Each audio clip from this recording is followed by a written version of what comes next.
Então, gente, boa tarde. Vou falar um pouco para vocês em relação ao conteúdo de diluições de soluções.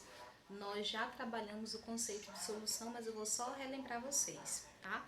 Nós já sabemos que solução é todas as vezes quando eu tenho uma mistura entre um soluto e um solvente. Lembrando que o solvente vai ser aquele que aparece a maior quantidade. Normalmente, nós utilizamos a água como solvente. E o soluto é aquele que aparece a menor quantidade, tá? Aí o estado físico dele depende da mistura que eu estou realizando, tá certo? Então, o que seria uma diluição de soluções? O ato de diluir, eu já falei o conceito para vocês, mas o ato de diluir é o acrescentar solvente, ou seja, se eu tenho uma determinada solução de água com outro determinado soluto, o que é diluir então? É eu acrescentar um pouco mais de água naquela determinada mistura. Um exemplo muito simples que a gente vê em casa é você preparar um suco.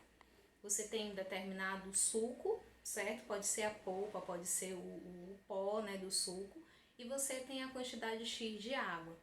Se você fizer um suco que ele ficar com aspecto grosso, como nós utilizamos essa palavra, né? Ele ficar muito forte, o que você vai fazer para ele ficar um pouco mais ralo? Adicionar água. Esse processo de adicionar água é o processo que nós chamamos de diluição de soluções, tá? Que é esse processo bem aqui. Eu tenho uma determinada solução e eu acrescento mais solvente. Eu acrescentando mais solvente, eu vou ter uma alteração no valor da minha concentração, ou seja, a quantidade de solvente ela aumenta e a quantidade de soluto ele vai diminuir, consequentemente, tá?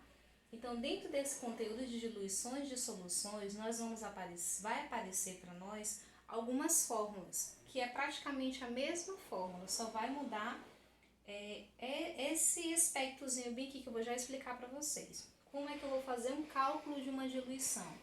Eu tenho uma concentração inicial, que é a que eu tinha no início da minha solução, e o meu volume inicial, certo? Aí vai ser concentração 1 vezes volume 1 igual a concentração 2 vezes volume 2.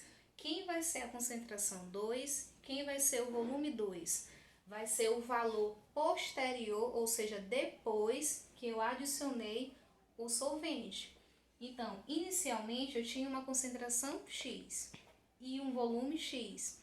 Como eu aumentei o número, a quantidade de solvente, ou seja, a quantidade de água, a concentração ela mudou, ou seja, ela provavelmente diminuiu, e o volume ele aumentou.